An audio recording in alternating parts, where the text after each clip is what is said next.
Бидний хувьд бол үнэхээр маш чухал өдөр байгаа, тийм үү? Энэ өдрөө эзэн дахин амилсан юм аа.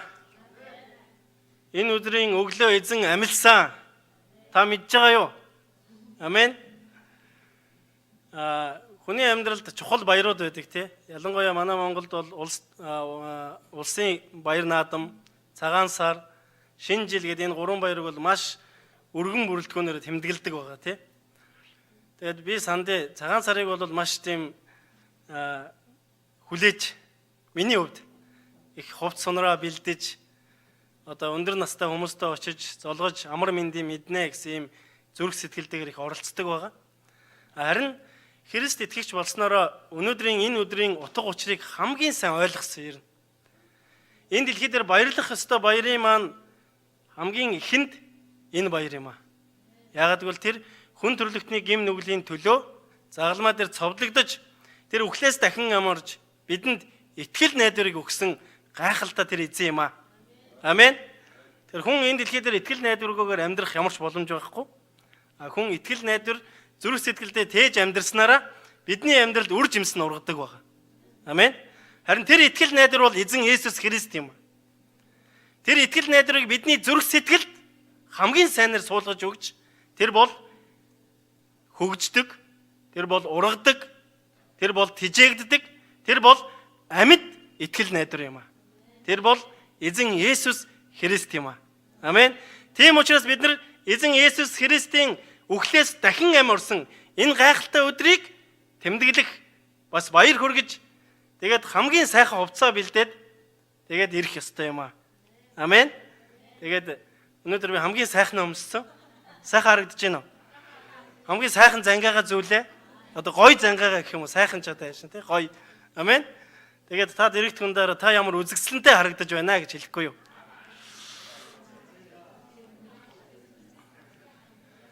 Эндээс харахад бас үзэгсэлэнтэй байна шүү. Амен. Тэгээд үнэхээр эзэн Есүс Христ хүн төрлөختний гим нүглийн төлөө загалмаа дээр цовдлогдож энэ өглөө үхлээс дахин амилсан 3 хоногийн дотор үхлээс дахин амилсан юм гайхалтай баяр байгаамаа. Тэгээд өчигдөр өөрөө маш их сэтгэл хөдлөөд өнөөдрийг хүлээсэн чинь тэгээ яагаад ч юм ингээд дотроос баяр төрөөд бүр ингээд ганцаараа инээлээ. Тэгээд яг хүмүүс хөндлөнгөөс харах юм бол галзуурсан юм шиг харагдах л байх л да. Гэхдээ энэ зүйл бол жинхэнэ баяр хөөр юм аа. Амен. Эзэн Есүс Христ хүн төрлөختөнд жинхэнэ баяр хөөрийн утга учирыг ойлгуулсан юм аа. Амен. Тэгээд үнэхээр та бүхэнтэйгээ яг энэ баярыг хуваалцаад энэ газар зогсож байгаадаа маш их баяртай байна. Тэгээд эзэнд бүгдээрээ алдрын чанга галга ташилтыг өргөцгөөё. За тэгээд магадгүй өнөөдөр бас бидний дундаас маш олон хүмүүс топикийн шалгалт өгөхөөр явсан байгаа. Тэгээд тэдгэр хүмүүсийн төлөө бас та бүхэн залбираарай. Тэгээд тухайн улс орондоо амьдарж байгаа хүмүүс хэл соёлын судалж мэдэж түүгээр нь амьдрнаа гэдэг бас эзний бас нэгэн өрөөл байгаа тийм үү? Та бүхэн бусдыг хүндлээрэй гэж байгаа шүү дээ.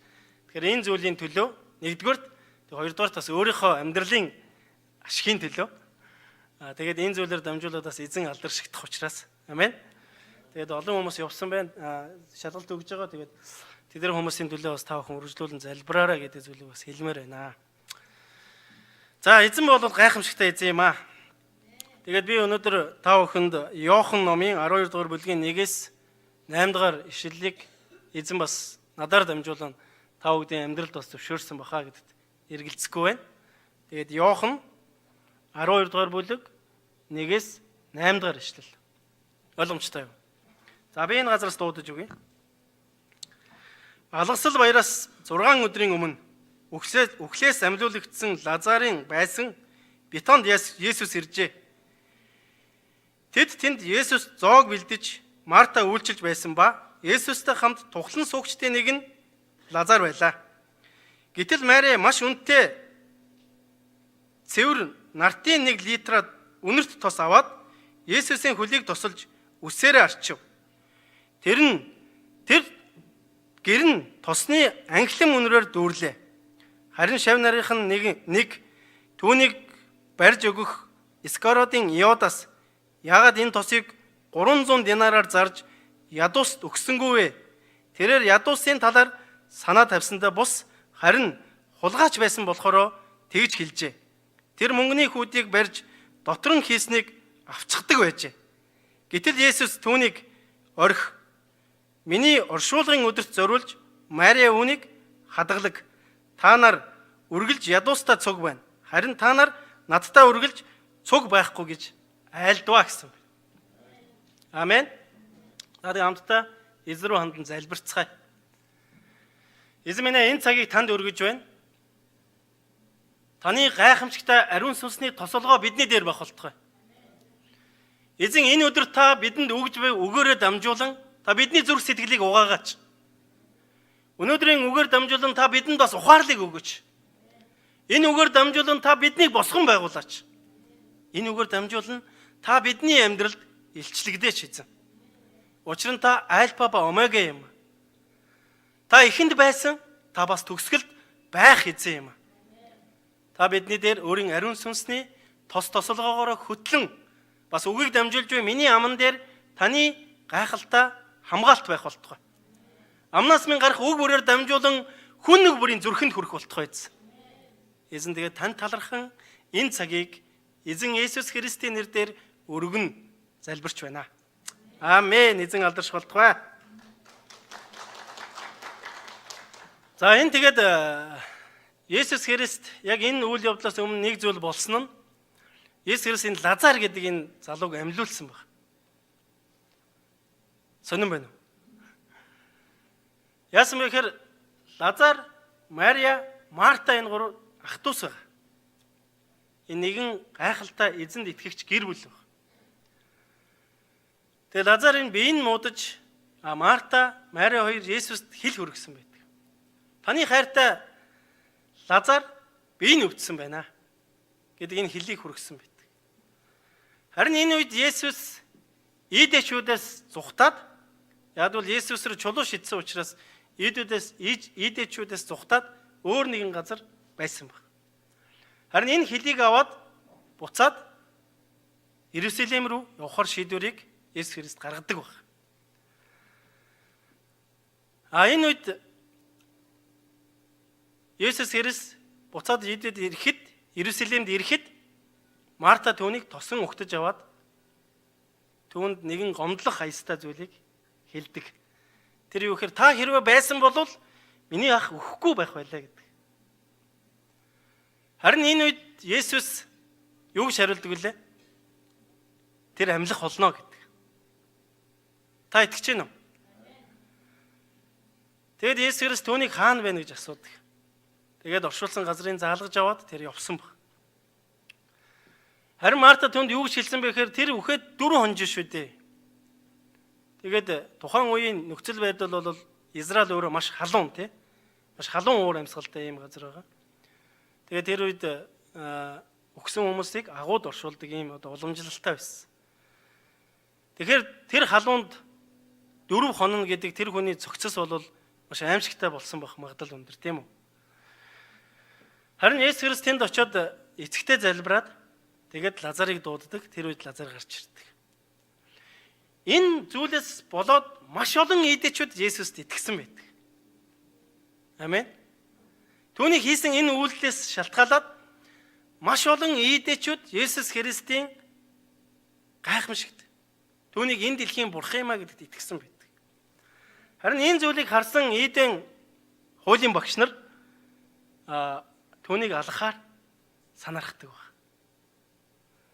Тэгээд тэр үед нэг өсөндөө Есүс Христийг барьж түүнийг алах төлөвлөгөө тэр үед бий болж байна гэсэн. Тэгэд энэ үед тухайн үед тэр улсын тахилчаар томилогдсон байсан нэг нь яагаад тэд нар алах болсон бэ гэхээр энэ хүнээс болж маш олон хүмүүс бидний энэ итгэл үнэмшлээс урах нэ. Тэгээ энэ хүнийг дагаж бидний донд уумын саман гарах нэ. Энэ байдлаас болж ромчууд ирж биднийг сүдэх бисуу. Үндэснээ ингэж сүдгүүлж яхаар бидний төлөө нэг хүн өгсөн дээр штэ гэдэг шийдвэрийг гаргасан баг. Яг үндэ бол энэ тэр хүнээс өөрөөс нь биш байсан. Яг тэгвэл энэ цаанаасаа төлөвлөгдсөн байсан юм он цаг тоолол баг. Яг энэ зүйлээр дамжуулан Есүс Христэд итгэгч нарыг нэгтгэхийн төлөө төлөвлөгөө байсан баг. Яг үнэндээ. Есүс Христээр дамжуулаад түүнд итгэсэн хүмүүс маш олон газар тархсан байсан баг. Харин энэ үйл явдал түүнийг загалмай дээр цовдлож алснараа Есүс Христэд итгэгч нар нэгдэх ийм гайхалтай Бурхны төлөвлөгөө байсан баг. Гэхдээ тэр хүн үндэснээ устгах чахаар нэг хүн бидний төлөө өгсөн дээрээ гэж тэр хүний хувьд бол бодож байсан гэсэн. Тэр байтугай тухайн Иден шашинтны тэргүүнүүд юу гэж ярьж байсан бэ гэхээр түүнийг зааж өгөх нэгэн хүртэл бэлтгэгдсэн байгаа. Тэр бол та нар мэдж байгаа шүү дээ, Есүсийн дагалдагч Юдас байдаг. Тийм зүйлүүдийг ярилцчихсэн ийм үе байна. За тэгээд алгасал баяр болохоос 6 өдрийн өмнө яг саяны уншсан хэсэг гарч байгаа гэсэн. Тэгэхээр энэ нэгдүгээр хэсгээс харах юм бол Есүс Христ бетон гэдэг энэ тосгонд байсан баг. Бетон гэдэг тосгонд. Энэ бол Мария, Лазар, Марта гурвын амьдардаг тосгон баг. Мөн уйман өвчтөй Симон гэдэг Есүс Христийн гайхамшигт харуулсан нэгний бас амьдардаг тосгон баг. Энэ тосгон нь Иерусалимаас ойролцоогоор нэг 27 орчим хилийн зайтай. Манайхаар одоо Улаанбаатараас нэг налаа хорох зайтай юм уу да. Ийм зайтай жижигхэн тосгон байсан. Тэгээ Есүс Христ бол энэ Битанд маш олон удаа очиж ирсэн. Тэгээ тэнд бас маш олон гайхамшгуудыг хийж ирсэн. Тэгээ нэг осондоо энэ зүйлийг бас юу гэж үзэж байгаа гэхээр Иерусалимд өмнө саман явж ирсэн бол Битон тосгонд амар тайван байсан юм а гэдгийг Библи судлаачид хэлж байгаа юм бол. Яагаад тэнд амар тайван байсан бэхээр тэр газар Есүс Христийг хүлээж авсан хүмүүс байсан баг. Тэ одоо энэ ишлэл дээр гарч байгаа Лазарын гэр бүлийнхэн тийм үү? Энэ гэр бүлээр дамжуулан эзэн тэр газар алдаршиж байгаа гэсэн. Энэ гэр бүлээр дамжуулан тэр газар амар тайван тогтоогдож байгаа гэсэн. Амен. Тэгэхээр өнөөдөр хүмүүс бид нар ч гэсэн хаана амар тайван байна тэр газар руу явахыг ирмэлцдэг. Тийм үү? Магадгүй өнөөдөр бидний амьдралж байгаа утга учирын нэг хэлбэр амар тайван амьдрахыг хүсэж байгаа юм шиг. Би мөнгөтэй болж яах гэж байгаа? Амар тайван баймаар байна. Би эрүүл байж яах гэж байгаа? Амар тайван баймаар байна. Тэ? Би гэр бүлтэй хайртай байж яах гэж байгаа? Амар тайван баймаар байна ч гэдэг юм уу? Тэгэхээр хүмүүс бид нар тэр амар тайван амьдрал руу бас ирэлхийлж яадаг тийм гайхалтай одоо дотроосоо өгөгдсөн тийм зүйлтэй юм болов уу гэж бас харж байна. Та бүхэн бас тэгж бодож байна уу? Тэгэхээр энэ амар тайван амьдрал хаана байна вэ гэхээр Есүс Христ дотор нь байгаа хүмүүс дээр байна. Амен. Тэгэхээр тэр газар энэ дэлхий дээр хаана байна гэхээр Христийн сүм чуулган байна. Сүм чуулган. Тэгэхээр Христийн сүм чуулган дээр Есүс Христийн хайр яригддаг байна. Энэ хайраар дамжуулан бидний амьдралд тэр хүлээгдэж байгаа, магадгүй бидний ирэлхийлж байгаа тэр амар тайван энэ газараас олддог юм шиг. Та бүхэн хүмүүсийн гэрчлэлийг сонсохдоо би Есүс Христэд итгээд амар тайвныг хэмжээлчгүй амар тайвныг мэдэрж байгаа гэдэг үгийг олонтоо сонсч байсан бах ер нь бол. Тийм үү? Есүс Христийн сүм чуулганд ирээд түүнд итгэж байгаа хүмүүсийг харахтаа энэ ямар амар тайван хүн бэ гэж хүмүүс бас хардаг баг ер нь. Гэхдээ зарим нь бас амар тайван бос харагдаж байгаа шүү. Тэгэхээр Есүс Христ энэ бетон гэдэг энэ тосгон бол үнэхээр түүний амар тайван тогтоогдсон тийм газар байсан баг. Тийм учраас Есүс Христ тэр газар тухлан сууж байсан баг. Яг нөхцөл байдал бол юу болсон бэ гэхээр Есүс Христийг барьж хорихоор Юудын хуулийн багш нар маш гайхалтай төлөвлөгөөг боловсруулж байгаа тийм нөхцөл байдалтай байсан. Тэгэхээр нөхцөл байдлын хувьд бол амаргүй гэсэн үг. Тэгэхээр өнөөдөр бид нар сүм чуулган руу алхах гэж нэлээд юм болдог тийм үү? Бидний амьдралд маш олон нөхцөл байдлууд байдаг. Би өнөөдөр арбайтанд гарчмаар байна. Тийм үү? Би өнөөдөр нэг сайхан амарж байгаа юм байна, сайхан унтаад унжичмоор байна. Тийм үү? Юу гэдэг бидний амьдралд маш олон нөхцөл байдлууд яг Есүс Христэд тохиолдож байгаа шиг ийм нөхцөл байдлууд биднэрт алхам тутамд маань тохиолдож байдаг байна. Гэхдээ бид нар түүнд хүндэтгэл мөргөл өргөхөөр өнөөдөр энэ газар ирээ сууж байгаа юм аа. Амен. Гэхдээ бид нар түүнийг таньж мэдхийн төлөө бас түүнийг хүмүүстэй нөхөрлөхийн төлөө энэ газар ирээд сууж байгаа ийм гайхалтай үйл явдал болж байгаа гэсэн. Тэгэхээр энэ зүйл маань Есүс Христийн бетонд тухлан сууж байгаа шүү дээ, тий? Тухлан Лазартай хамт тухлан сууж байгаа. Энэ дүр зурагтай бас дүүцгүүцээр ийм зүйлийг Библи судлаачид нь тодорхойлж гаргаж ирсэн байдаг. Хэрнэ. Тэгэхээр бидний амьдралд юу тохиолдож байсан ч гэсэн бид нэр сүм чуулганд ирээд амар тайван байж чаддаг, тийм үү? Энэ газарт ирэхдээ бид нар жинхэнэ үннийг бас олж мэддэг баг. Энэ газар ирэхдээ бид нар хүнд магтаал хүндэтгэл өргөж байгаа гэдэг утга учирыг олж мэддэг баг. Бидний амьдралд асуудал байгаа юу байгаа. Гэхдээ тэр бүх зүйлээ бид нар хоошоо тавиад энэ газраас зөвхөн түүнийг зөвхөн түүнээс бид нар бүх зүйлийг авахар бас өөрөөсөө түүнд өргөхөөр энэ газар бид нар ирсэн байдаг. Амен. Тэр би танаас нэг зүйлийг асууя. Та өнөөдрийн хүртэл сүм чуулганд хамрагдсан байгаа. Хэдэн жил болсон байж болох юм. Магадгүй өнөөдөр Христийн сүм чуулганд анх удаага орж ирсэн хүн байж болох юм. Та өнөөдрийн энэ ариун өдрийг сахихаар сүм чуулганд ирсэндээ харамсчихсан өдөр байгаа юу? Би яг ч өнөөдөр сүмд очичваа. Яста баларсан юм боллоо. Тэрний оронд би нэг тийм зүйл хийгээ явж идэг байж гэж. Та боддоо. Би яг энэ зүйлийг бодохоор харин ч би ирсэндээ талархсан өдрүүд дандаа байдаг. Анх Христ итгэжээд сүм чуулган руу алхах гэхээр маш их саад бэрхшээлүүд байдаг байсан л да. Санаа зовлтууд их. Тэгээ хөл маань бас нэг л явж өгөхгүй. Тэгвэл тэнд бас зүгээр шүү гэдэг ийм сэтгэл миний дотор байгаад байдаг. Харин одоо бол би ямар ч нөхцөл байдал байсан Есүс Христийг хүндлэхээр түүний сүм чуулган руу ирэхээр хөл минь алхдаг болсон баг. Яг гэвэл би тэр муу нэгэнд хууртгаа болсон гэсэн яг энэ тал дээр. Амен. Тэгэхээр магадгүй таны дотор нэг зүйл бодогдож байгаа баг. Би нэрээ яадаг вүлээ? Сүм чуулганд ирээд харамсчихсан өдөр надад байгаа билүү үгүй юу? Тэгэхээр эзэн энэ зүйлээр дамжуулан миний амар тайван хаан байна. Та нар тэр газар орших тун гэж биднийг ятгах байна. Бас та хаан байна. Тэр газар миний амар тайван тогтогдох болно гэж эзэн өөрийнхөө үгээр хэлсэн байдаг. Яг л эзэн танаар дамжуулан ажиллаж байгаа учраас. Амен. За тэгээд сүм чуулганд ороод ирэх юм бол бид нар тодорхой нэг хэдэн дүр зургууд харагддаг тийм үү? Тэгэхээр энэ Лазар гэдэг энэ гэр бүлээр дамжуулаад Лазар, Марта, Мари гэдэг энэ гурван хүнээр дамжуулаад нэг сүм чуулганы нэг том зургийг Есүс Христ хүн төрлөختөнд үлдээсэн юм шиг харагддаг байна. Цаашаагаа харах юм бол тэр газар Есүс Христэд зоог бэлдээд тэгээ Марта үйлчилж байсан баг. Марта. Тэгэхээр бид хэд сүм чуулганд орж ирэхэд бидний өмнө үйлчлээ зогсож байгаа маш олон хүмүүс байдаг тийм үү? Тэр хүмүүсийг харахтаа бид нар тэр хүмүүсээс Бурхны хайрыг бас олж хардаг баг. Амен. Тэр сүм чуулганд үйлчлэл гэдэг хүн төрлөختөнд ямар чухал вэ гэдгийг Есүс Христ энэ зүйлээр дамжуулан хэлсэн байдаг.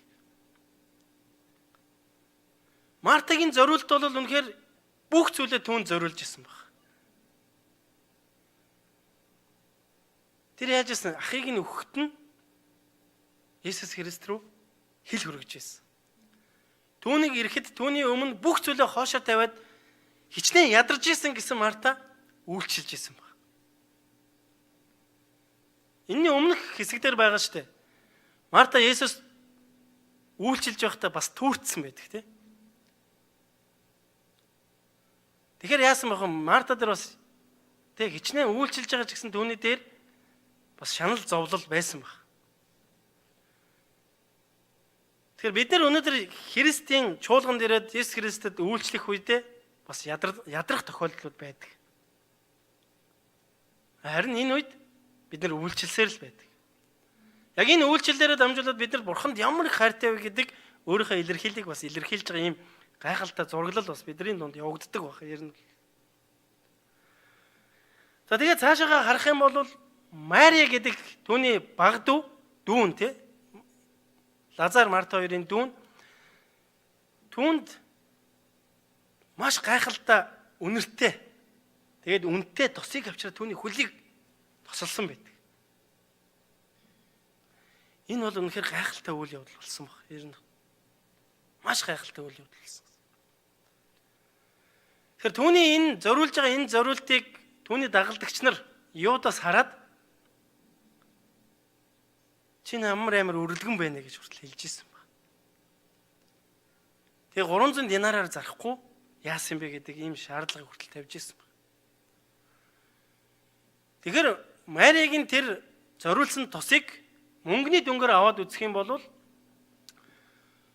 тухайн үеийн нэг жилийн цалин хураасан хэмжээний тийм мөнгө байсан. Та нэг жилийнхаа цалинг бодоод үзэхгүй юу?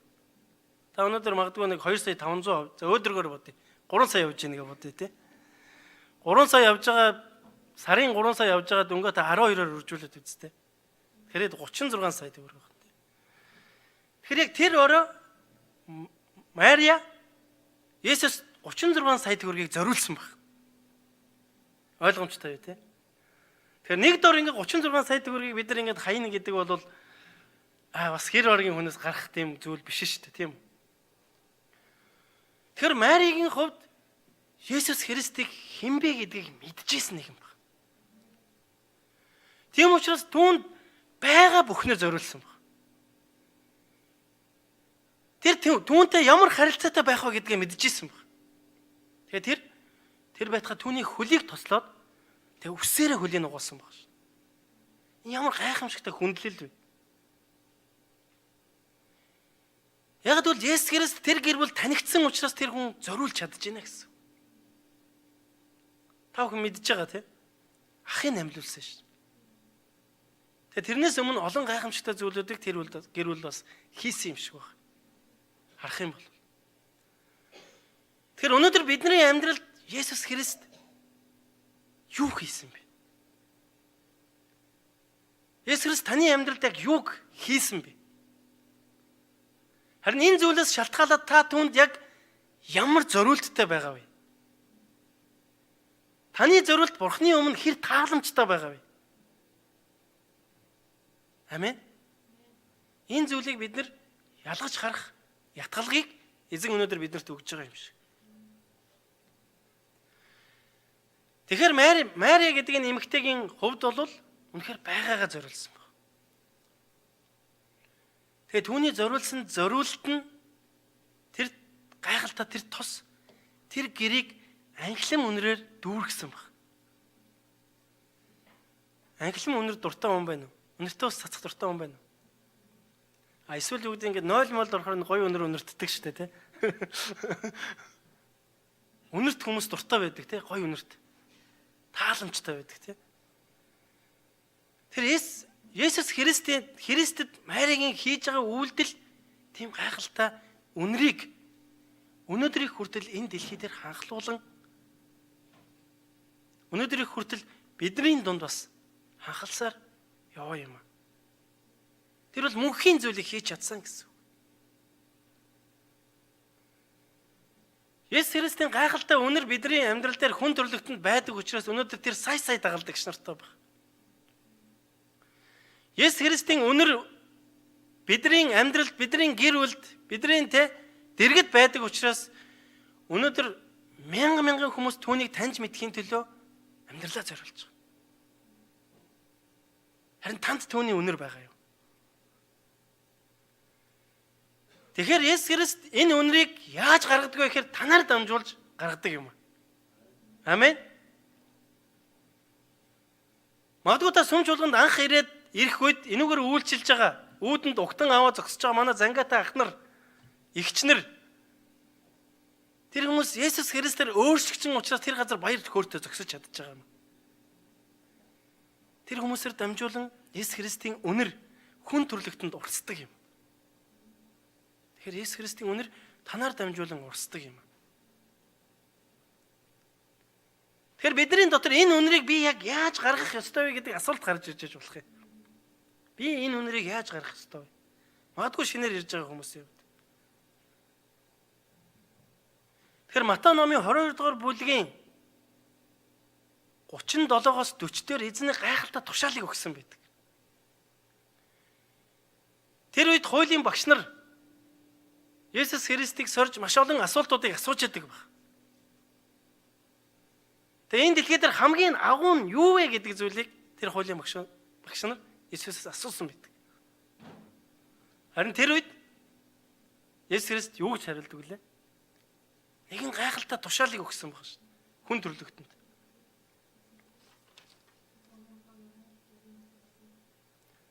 Тэр юу хэлсэн бэ гэхээр бүх зүрх, бүх сэтгэл, бүх оюун ухаанаараа та өөрийн эзэн бурхныг хайрлах тун гэж хэлсэн баг.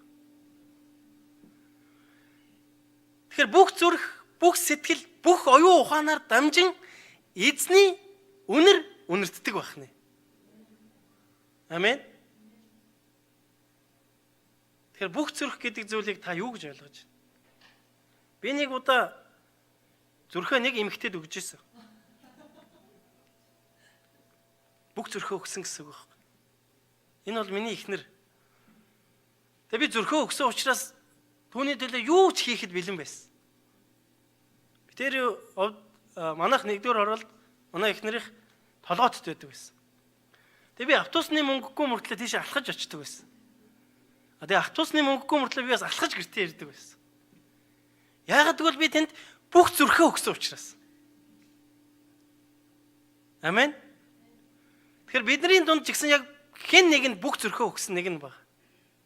Магадгүй өнөөдөр манай гэрчлэл хийсэн амгаа маань мөнгө заяад бүх зүрхөө өгсөн байгаа.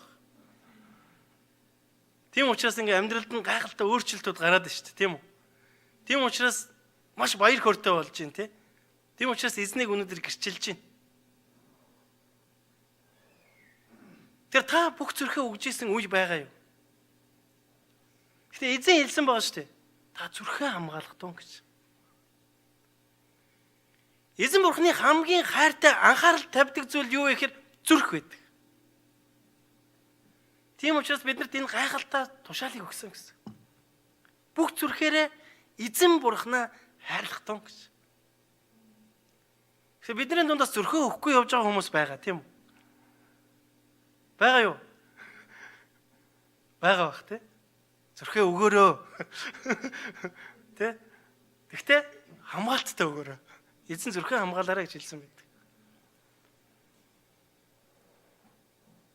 Тэгэхээр энэ бүх зүрхээрээ эзэн биднийг хайрлаарай гэж хэлсэн байна. Тэгэхээр би энэ бүх зүрх гэдэг үгийг монгол хэлний тайлбар, их тайлбар толноос харлаа л да. Монгол хэлний их тайлбар толноос харлаа. Тэгээ би та бүхэн эндээс дуудаж өгье. Маш олон утга байгаа ш. За, зүрх бүлэглэх, зүрх өвдөх, зүрх өөхлөх, зүрх салганах, зүрх зомнох, зүрх томрох, зүрх хатуурах, зүрх чичрэх, зүрх догдлох, зүрх дэлбэрэх, зүрх түгших, зүрх хүрх, зүрх алдах, зүрх баг, зүрх гарган, зүрх их, зүрх мохох, зүрх муутай, зүрх орох, зүрх өвдөх, зүрх зориг, зүрх сэтгэл, зүрх цөс, зүрх мэгших, зүрх үхэх, зүрх авах, зүрх зүсэх, зүрхэнд шар ус сурах, зүрхний хийтэй, зүрхэнд орох, амин зүрх, гал зүрхнээс, чин зүрхнээс, зүрхний нөхөрлөл гих жишээ нэ. Энэ зүгээр би бүр сүлдээ ингээд олон болоод ирэхээр нэг хаац. Тэгэхээр энэ бүх зүрхээрээ эзэн бурхнаа хайрлах тун гэсэн. Бид нэр ганцхан зүйлийг зориулаад явж байгаа юм шиг үст. Яг бол тэр надад таалагдсан учраас би түүнд зүрхөө зориулж байна. Тэгэхээр би яасан бэ гэхээр эхнэртээ зүрхөө өгсөн учраас бүх зүрхээрээ түүнийг бас хайрлж чадчихсан. Амен. Тэгэхээр манай эцэг эхчүүд бол хүүхдүүдээ үнэхээр бүх зүрхээрээ хайрладаг байгаа ш. үр хүүхэд нь ямар үйл гаргаснаас үл шалтгаалаад тэр хайр байж л байдаг тийм үү? Тэр эзэн бурхан бас яг ийм хайрыг бидний төлөө өгсөн юм. Амен. За цаашаа өргөжлөлөд хоёр дахь тушаал нь юу байсан бэ гэхээр сэтгэл. Бүх сэтгэл. Тэгээд зүрхээ өгсөн чинь сэтгэлдээ байж л таарна шүү дээ, тийм үстэй. Тэгээд манай эхнэр бит хоёр 2010 онд эхнийхээ хүүхдийг олсон байдаг. Эзнээс өрөөлөг авсан байдаг. Тэгээд манай зарим нь мэдж байгаа бах. Тэр үед манай эхнэр маш их хүнд хордлогонд ороод тэг бүр Монгол буцах хэмжээндээ хүртэл тийм хордлогонд орсон байдаг ер нь бол. Тэгээ тэр үед яадаг вэ гэхээр би өглөө 8-аас гараад орой 7 цаг хүртэл маш хүнд ажил хийдэг байсан. Тэгээ ажлынхаа хажуугаар би гэрлэгөө гүйж очиж эхнэртэй хоол хийж өгдөг байсан. Яг бол манай эхнэр босч чадахгүй учраас тэгээ дээр нь хоолны үнэр авч чадахгүй учраас маш хүнд байсан ер нь. Тэр яах вэ гэхээр би нэг зүрхээ өгсөн учраас тэр газар сэтгэл гарч ийнэ гэсэн. Тийм байгаа шүү дээ, сэтгэл. Тэгэхээр миний амьдралд ямар ч тохиолдол байснаас үл шалтгаалаад би хэр ядарч байснаас үл шалтгаалаад би ямар завгүй байснаас үл шалтгаалаад тэр газар сэтгэлээ зориулж чадж байна гэсэн үг. Тэгэхээр ийм сэтгэлийг та хэр гаргаж байгаа вэ? Хэн нэгэнд? Бас эзэн бурханд. Яг надад нөгөө нэг хамгийн ойрхон нь эхнээ хайрлсан хайр байгаад байгаа учраас би энэ зүйл дээр жишээ аваад байгаа шүү. Тэгэхээр бидний дунд бас нэг гэр бүлтэй хүмүүс маш олон байгаа учраас энийг маш сайн ойлгож байгаа. А гэр бүлгүй хүмүүс харин ойлгох өдөр ирэх болно. Та сэтгэлээ гаргаарай. Тэгвэл та зүрхөө өгнө. Амен. Тэгээ би энэ сэтгэл гэдэг үгийг бас дахиад монгол хэлний тайлбар төлнөөс харлаа. За би та бүхэнд дахиад уншиж өгье. Дотор сэтгэл, сэтгэл алгасах, сэтгэл алдах, сэтгэл амрах, сэтгэл амс хийх, сэтгэл баясах, сэтгэл булаах, сэтгэл гонсгор явах, сэтгэл гжигдэх, сэтгэл гутрах, сэтгэл гүйцэх, сэтгэл догдлох, сэтгэл дундуур байх, сэтгэл дуулах, сэтгэл дүүрнэ, сэтгэл засах, сэтгэл зовох, сэтгэл зомних, сэтгэл нийлэх, сэтгэлд нийцэх, сэтгэл мэдхгүй, сэтгэл онгоох, сэтгэл өвдөх, сэтгэл самуурах, сэтгэл сэвтэх, сэтгэл сэргэх, сэтгэл сэрдгэх, сэтгэл төвөггүй байх, сэтгэл тайвшрах, сэтгэл тогтох, сэтгэл тойрох гэдэг маш олон үгнүүд байна. Тэгэхээр энэ бүх зүрхээрээ эзэн бурхан нэг хайрлах тун гэдэг энэ тушаалыг өгсөн байна. Тэгэхээр бидний хувьд болохоор энэ зүйлүүдээс ганц нэг нь л хэрэгжилж байгаа бах тийм үү? Ганц нэг нь л хэрэгжилж байгаа. Тэгээ цаашаа өргөжлөлөд харах юм бол бүх оюун ухаанаар гэсэн. Тэгэхээр би эзэн өгцэн гайхалтай мэрэгэн ухаанаар дамжуулаад би эхнэрийгээ хинбэ гэдгийг мэдсэн учраас энэ бүх зүйл гарсан юм шиг. Би эхнэрийгээ таньж мэдсэн гэсэн. Тэгэхээр өнөөдөр эзэн бурхан таны амьдралд таньж мэдэгдэж байгаа юу? Оюун ухаанаараа түүнийг таньж мэдээд тэгээ түүнийг сэтгэлдээ оруулаад тэгээ зүрхэндээ хүлээж авцгаа яах вэ? Амен. Тэр энэ бүх зүйлээр дамжуулан зөвхөн эзэн бурхнаа хайрлах тун гэдэг энэ тушаалыг эзэн бидний амьдралд зөвшөөрсөн байна.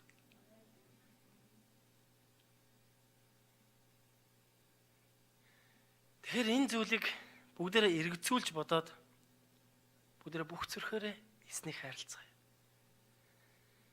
Бүх сэтгэлээрээ, бүх оюун ухаанаар энэ зүйлээр дамжуулан түүний анхлын үнэртэх болно. Тэгээ түүний анхлын үнэр энэ дэлхийг илаашруулах бол. Түүний анхлын үнэр шархалсан нэгнийг эдгэх бол. Түүний анхлын үнэр таны амьдралд эдгэрлийг авчрах бол.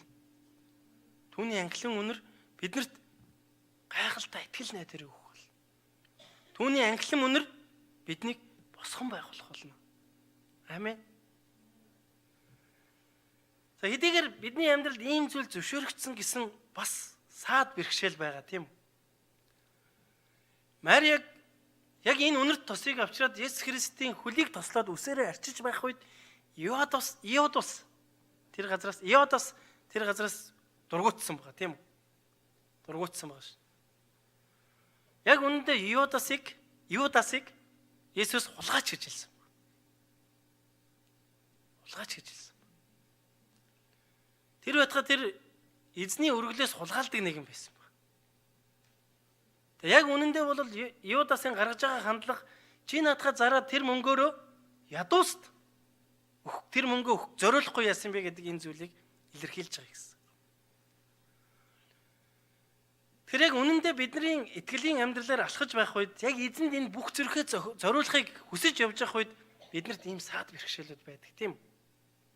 Яг харахад үний юм шиг мөртлөө цаагуур хавдлаа. Яг бодоход надад яг нэрэл энэ үнэн байх шүү гэж бодогдож байгаа юм шиг боловч эцсийн үр дүн нь намайг өөр зүйл рүү хөтлсөн. Ялангуяа эзэн бурхнаас холдуулах тийм ажлыг хийсэн байдаг. Тэгэхээр Юдасын хэлж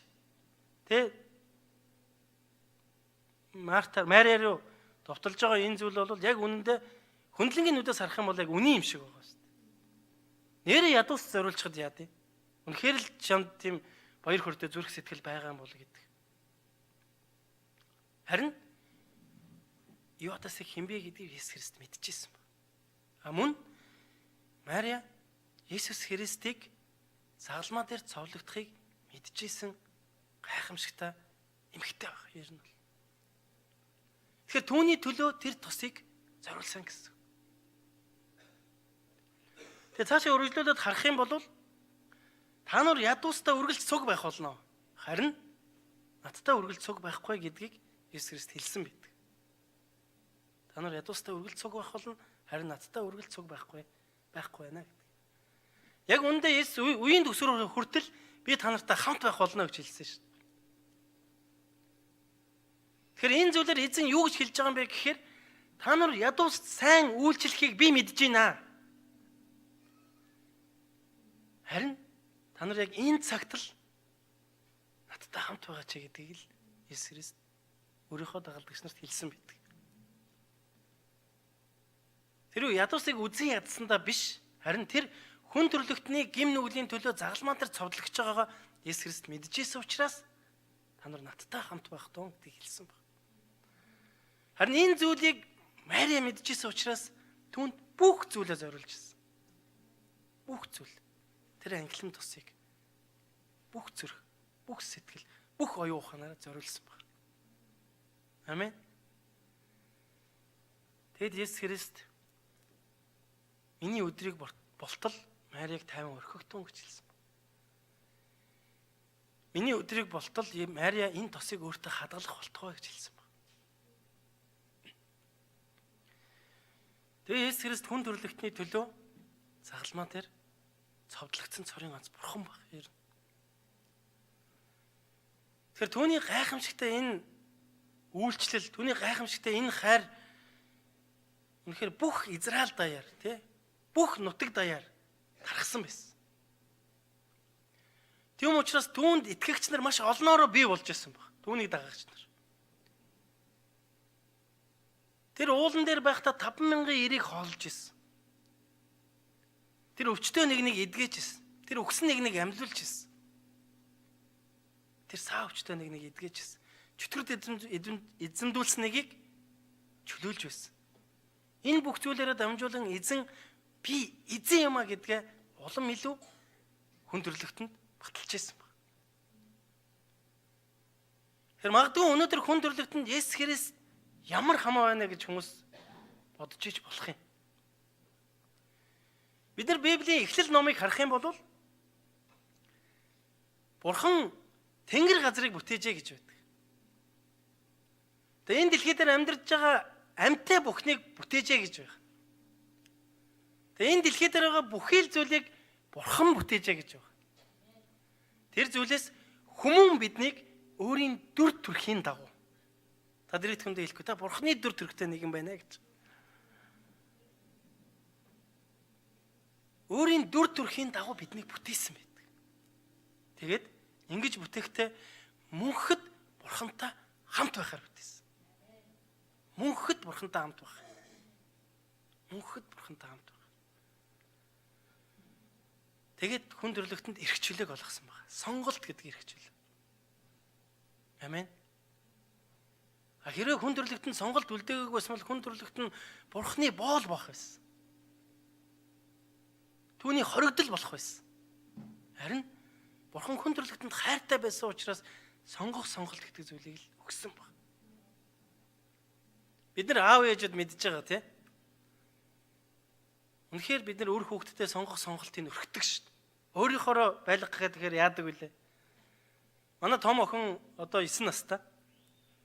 Тэгээ би том охинтойгоо харилцахад л энэ харилцааны хэв маяг гарч ирж байгаа шүү дээ. Яг л би өөрийнхоороо байлгаж чадахгүй байгаа гэсэн. Хэрвээ би өөрийнхоороо байлгах юм бол тэр хүүхэд бүхэнд нь тэгээ миний боол болно гэсэн. Яг л тэр хүүхдэд эрх чөлөө байна. Амен. Яг үүнтэй адилхан хүн төрлөختөнд биднэрт эрх чөлөө бурхан олгосон байна. Хайртай учраас. Харин энэ эрх чөлөөнөөс болж хүн буруу сонголтыг хийсэн байдаг. Тэгээд бурханаас холдсон. Бурханаас хөөгдсөн гэсэн нэг талаас. Бурхантай шууд харилцдаг байсан бол тэр харилцаа маань бидний хийсэн нэг үйлээс болж таслагдсан гэсэн. Бурханы хувьд заан заа байдаг, үгүй нь үгүй байдаг. Амен. Тэр хизээж хийж байгаа үйлдэлтэй эргэж өө би буруу хийсэн байна гэж боддгоо. Яг тэгвэл тэр бүгдийг мэддэг нэг юм. Тэгжээж бид нар түүний өмнө өвдөг сөхөрдөг. Амен. Тэгээ энэ цагаас эхлэн хүн төрлөختөнд гин нүгэл гэдэг зүйл орж ирсэн байдаг. Гин нүгэл. Энэ гин нүглээс болж бид нар өнөөдөр ядарч амьдарч байгаа. Тэр удаа та нар Духныхаа Духнаасаа хөлс туслуулан байж та энэ дэлхий дээр амьдрах болно гэдгийг бурхан эрэгтэй хүнд хэлсэн байдаг. Тийм учраас эрчүүд минь бүх шантар бүгдээрээ зөрөгтэй бай. Амен. Хүчтэй бай. Таны нуруу өвдөж болно. Таны толгоо өвдөж болно. Та үнэхээр ядарч яж болно. Гэхдээ та эзэн бурхныг олох үед та хүчийг олох болно. Амен. Тэгэхээр энэ буруу үйлээс болж хүн төрлөختөнд гим орж ирж хүн мөнхийн там руу явах тэр шийтгэлийг авсан байдаг. Тэр өнөөдөр бид нар энэ дэлхий дээр мөнх биш тийм үү? Нэг өдөр явах болно. Харин тэр үед та хаана очих вэ гэж боддог вэ? Хүмүүс бид нар энэ дэлхий дээр амьдарч байхдаа ер нь би ирээдүйд хаана амьдрах вэ гэдэг талаар нэг боддгоо. Яг тэгвэл би өнөөдрийнхээ төлөө амьдарч байгаа учраас. Гэхдээ энэ дэлхий дээр төрхөн үнэн явхан үний юм. Харин тэр үед та хаачих вэ? Би энэ дэлхий дээр төрөл үхэл болоо юу? Тэгвэл ямар утга учир байгаа юм бэ? Харин бурхан хүн төрлөختнийг анханасаа бүтээхдээ мөнх бурхантай хамт байхаар бүтээсэн юм. Мөнх бүтээсэн гэсэн. Тэгэхээр бид нар энэ дэлхий дээр зүгээр түр амьдарч байгаа хүмүүс байна. Ялангуяа бид нар энэ Солонгос түр байгаа хүмүүс. Тийм үү? Нэг өдөр нутг руугаа буцхвал яг үүнтэй адилхан бид нар энэ дэлхий дээр түр амьдарч байгаа. Харин энэ дэлхийгээс явах үед мөнхөд байх газар руугаа явах болно. Харин тэр үед та хаана очих вэ гэж. Тэгэхээр тэр зүйл рүү явахын төлөө хүн төрлөختөнд энэ дэлхий дээр маш олон зүйлийг хийдэг баг. Сайн үйл, сайхан сэтгэл, зөв амьдрал. Тэгээ маш олон зүйлийг хийдэг баг. Ингэх юм бол бид нар тэр мөнхийн амьдрал руу очиж одоо тэр диваажн руу тий сайхан мөнх тэр амьдрал руу очиж магадгүй юмаа гэдэг ийм таамаглал дотор амьдарч байгаа гэсэн. Таамаглал дотор. Тэр таамаглал ямар аюултай гэж бидний амьдралд юу ч бэлдэж болно тийм үст. Тэгээ яваад очсон чи одоо би ийм гэж бодоогүй штэ гэлтэн шүү дээ тийм үст. Харин бурхан биднэрт бодит үнэн хэлдэг. Яг бол бид нар бурханаас салгагдсан учраас мөнхийн там руу орох тэр шийтгэлийг авсан байсан. Хүн төрлөختөн авсан гэсэн. Харин энэ зүйлээс салахын тулд бурхан нэг шийдвэрийг гаргасан тэр Есүс Христ байсан юм. Тэр өөрийн хайртай хүүг. Энэ бол Бурхны анханаас нь төлөвлөсөн төлөвлөгөө байсан гэсэн. Өөрийн хайртай хүүг хүн төрлөختний төлөө илгээж түүнд итгэсэн хүн нэг бүрийг өөрийн авралдаа авах ийм төлөвлөгөөг Бурхан хүн төрлөختөнд бэлдсэн байсан.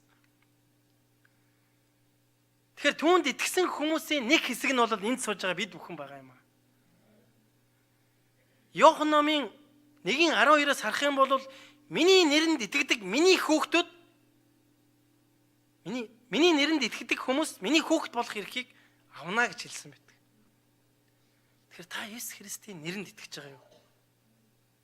Тэр энэ дэлхий дээр ирэхдээ түүний нэр бол хүн төрлөختний гим нүглийг үүрж загалмаа дээр цовдлогдох нэр юм аа. Амен. Тэгэхээр анх хүнийг Бурхан итгэл гэдгийн гайхалтай эрх чөлөөг өгснөөрөө бас энэ итгэлээр аврах төлөвлөгөөтэй байсан юм. Түүнээс биднийг сайн үйлс гаргаад ч юм уу сайхан сэтгэлтэй байгаад чи аврагдах болно гэдгийн төлөвлөгөөг Бурхан бэлдээгөө гэсэн. Бид нар тэгж явах юм бол ядардаг, хэцүү байдаг тийм үү? Харин Бурхан хэлэхдээ та нар надад итгэх итгэлээс шалтгаалж бусад үр жимс нь гарах болно гэж хэлсэн. Амен. Тэгэхээр энэ хоёр зүйл салшгүй холбоотой юм аа. Тэгэхээр эхлээд итгэл, тэгээ дараа нь тэр зүйл нь гарах болно гэж хэлсэн. Тэгээ хүн төрлөختний төлөө Есүс Христ яг энэ дэлхий дээр ирсэн гэсэн. Хүн төрлөختний гим нүглийн төлөө. Тэгээ Есүс Христ энэ дэлхий дээр ирээд гим нүглийг үүрээд сахалмаа дээр цовдлогдсон байдаг. Тэгэхээр Есүс Христийн энэ дэлхий дээр хийсэн олон гайхамшигтай зүйлийг бид нар мэдж байгаа. Бас бид нар амьдралаараа харсан. Бид нар олон удаа сонссон. Бас түүний үгнээс бид нар уншиж байгаа гэсэн. Түүний үгнээс уншиж байгаа гэсэн. Тэгэхээр Матай номын 26-аас 27, 26-гийн 27-оос, Марк номын 15 дугаар бүлэг, Лук номын 23 дугаар бүлэг, Иохан номын 18 дугаар бүлэг дээр Есүс Христ хүн төлөвлөлтний төлөө загалмайг цовдлох энэ үйл явд гарч байгаа. Маш тодорхой гарч байгаа. Тэгэхээр хэдхэн мөчийн өмнө Есүс Христийг Бурхан гэд магтаж байсан хүмүүс хэдхэн мөчийн дараа түүнийг цовдол гэж орилж ирсэн байна. Энэ Бурханы төлөвлөгөө биш гэж юу? Яг гэвэл хүн төрлөختний гим нүгэл цусаар л шийдэгдэх ёстой байсан. Цусаар. Яг энэ гим нүглийн төлөө цус урсгах ёстой байсан. Тэгэд Есүс Христ хүн төрлөختний гим нүглийн төлөө загалмаа дээр цовдлогдохоор хонь мэд хөтлөгдсөн байдаг. Тэр Пилатын өмнө ирэхдээ түүнээс ямар ч бурууг олж хараагүй. Тэр шийдвэрлэх ямар ч гэмгүй байсан. Тэгээ Пилат хуулийн багш нарт хүртэл хандаж хэлж ирсэн. Энэ хүнээс би ямар ч гим олж харахгүй байна. Харин би тэр алгасал баяр гэдэг тэр баяраар тохиолдуулна, том баяраар тохиолдуулна, нэг хоригдлыг сулдаг, та бүхэн сулж өгдөг ийм эрх мэдэл надад байд юм аа.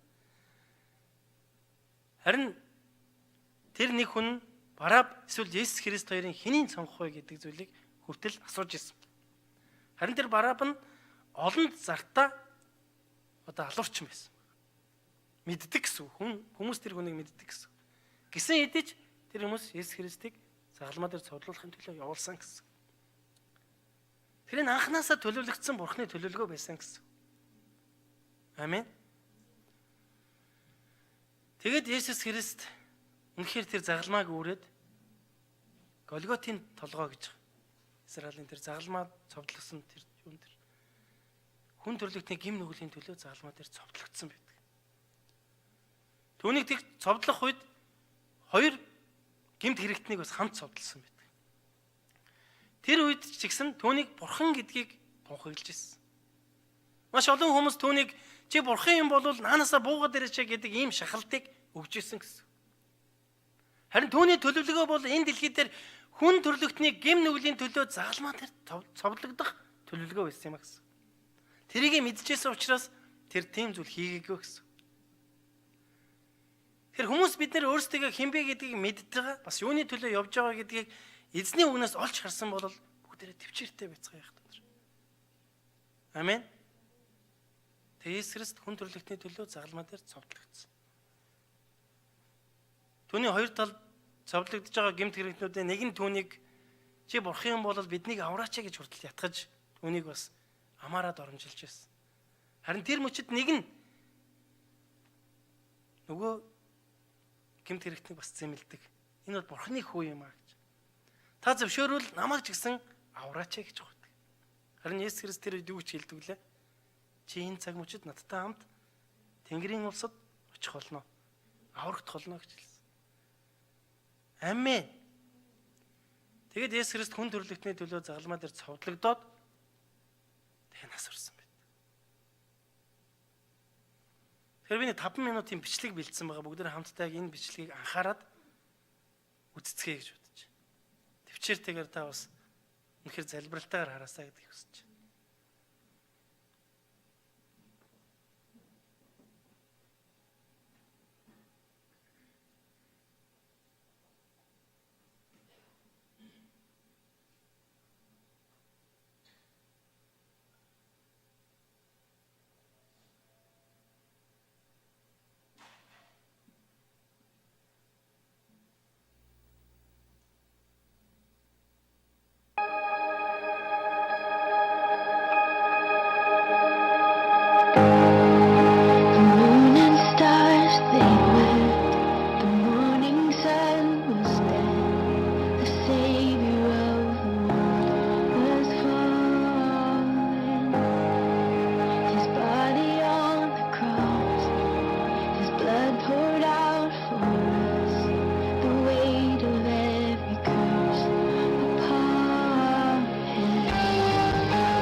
Амен. Тэгээд бүгдээ бас түүнд хандан алга ташээ.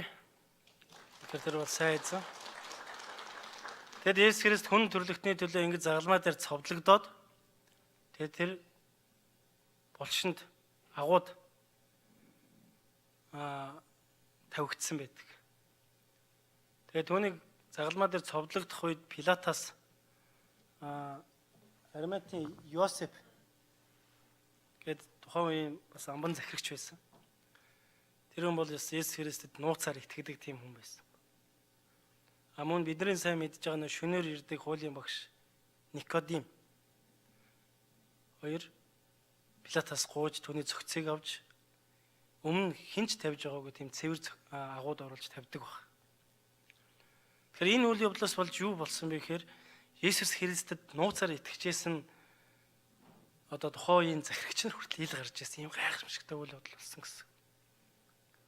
Тэр үед амбантнууд захирагч нар түүнд итгэнэ гэдэг бол ер нь жоохон боломжгүй зүйл байсан.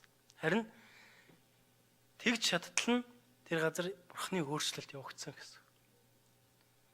Тэгээд түүнийг майланган давуу маш тийм өнөрт тосоор өнөртэй давуугаар орогоод тэгээд агууд оруулж тавьсан. Харин Есүс Христ 3 хоногийн дараа амилсан юм. 3 хоногийн дотор. Амен. Тэрийг өнөөдөр өглөө өөрөөр амилсан юм. Тэгэхээр Христ итгэлийн амин сүнс гэж ярьдаг шүү дээ. Гол зүрхэн түүний амилалт юм. Тэр амилсан учраас өнөөдөр бид нар энэ газар сууж байгаа. Тэр амилсан учраас бидний амьдралд эдгэрэл чөлөөлөлт явагддаг гэсэн. Тэр амилсан учраас бидний итгэл найдвар зөвхөн түүн дээр байдаг юм. Амен. Харин энэ амилтгүйгээр Есүс Христийн одоо итгэл үнэмшлийг ярих ямарч боломж байхгүй. Есүс Христ хэлэхдээ 3 хоногийн дотор өхлөөс дахин ям ороод 40 гаруй хоногийн туршид 500 гаруй хүнд харагдсан байдаг. 500 гаруй хүнтэй уулзсан гэсэн. Тэгэд тэр өөрийн дагалдагч нарт би та нарт ариун сүнсийг өгөх болно. Үеийн төгсгөл хүртэл би та нартай хамт байх болно гэд Тэнгэр өд үйл хүлэглэл нь явбаа гэж Үйлс номд гардаг байна. Тэгэхээр бидний итгэл үнэмшил бол амьд юм шүү. Амен. Бидний итгэл үнэмшил бидний харж найдаж явж байгаа зүйл бодтой юм шүү. Тэгэхээр өнөөдөр эзэн бидний амьдралд тушаасан тэр гайхалтай 3 тушаалаар дамжуулан бүгдээрээ түүний ангилан үнрийг гаргацгаая. Есүс Христ хүн төрлөختний төлөө жинхэнэ үнрийг ханхлуулж чадсан нэгэн бол тэр юм. Тэр төгс хайраараа хүн төрлөختнийг хайрлаж чадсан юм. Амен. Тэгээ бүгд хамтдаа яг энэ цаг мөчид бас хайрын цог барья гэж